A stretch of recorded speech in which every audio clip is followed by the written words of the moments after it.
Right, so let's see how intermolecular forces can help us understand what a substance phase is under certain conditions, or what a substance phase is, granted that we know how strong the intermolecular forces are. So we're given butane, methanol, and argon, and we're asked speculate which of these substances exist as a gas at 25 degrees Celsius and 1 atmosphere. And I mean, our general knowledge will tell you that, I mean, butane is a gas, and you know argon is a gas. Um, argon is known as a noble gas, and butane is a gas like propane and methane um, and ethane that we burn. It's natural gases that we burn for heating and other purposes. So that's something that you know. And methanol, you should know, is the stuff that if you get that in your moonshine or something, or in your alcohol, then you go blind. So that should be a liquid. Some of your alcohols are usually liquids. So that's common knowledge that you can apply. But is there a reason, or how can we rationalize it as to why that is? So maybe let's make a list here in terms of the intermolecular forces. So butane, methanol,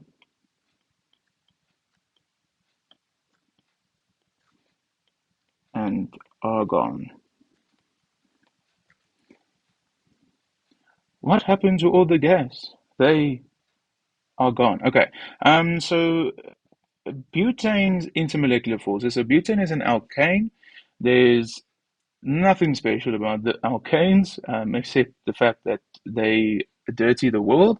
And the only forces that they have, they're non-polar. So there's no hydrogen bonding present in them. They're non-polar. There's no iron. So we can quickly actually go to my checklist I made in the other video. So they're non-polar. That means they're going to have London dispersion. There's no hydrogen bonding options. There's no ions, and there's no mixture. So, in other words, we end up with London dispersion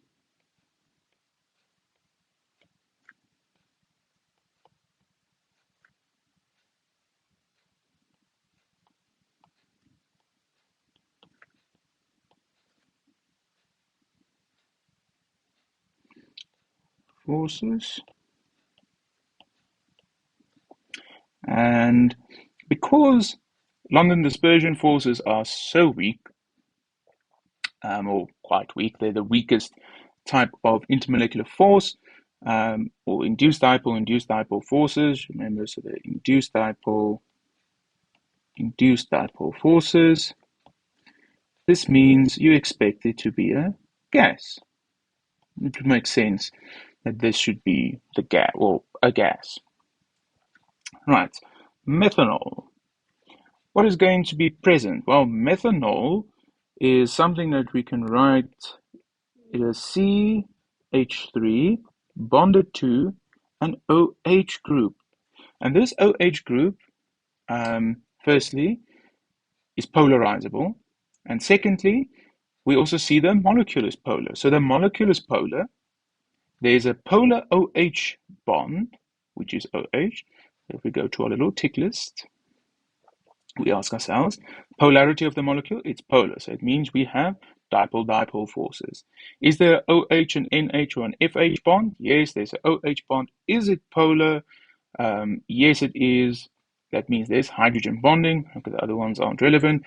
And it means there are those forces. So let me just quickly rub those out.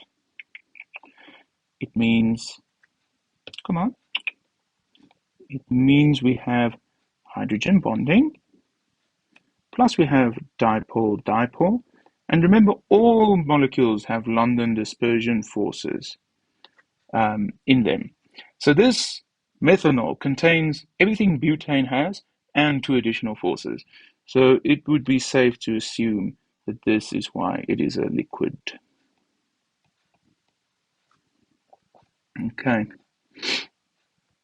So it's, or you can call the question asks for which of these substances exists as a gas. So it's a liquid, so therefore not a gas. Therefore not a gas. Not a gas.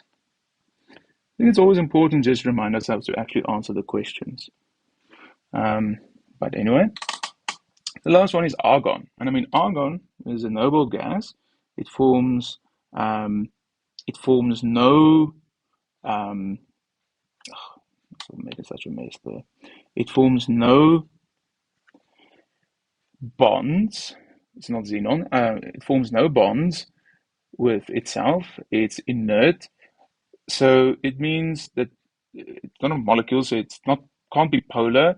It won't have any hydrogen bonding. There's no ions, anything else. So it means there's only London dispersion forces, only London dispersion forces, and that's why it is a gas.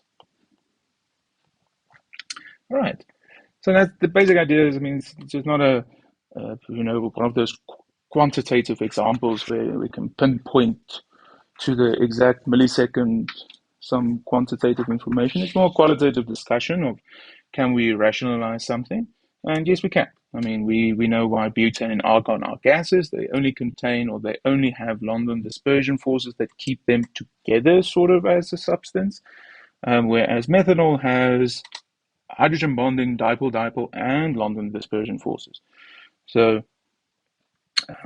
I mean, that's why it is sort of one lower phase, one more condensed phase, the N-1 rule, if you would like. And then depending on the bigger the molecule, the higher the molecular mass then becomes then the more that condensed phase becomes, or the higher the boiling point, the melting point, etc., then becomes again. Okay. I'll see you in the next video, and thank you for watching.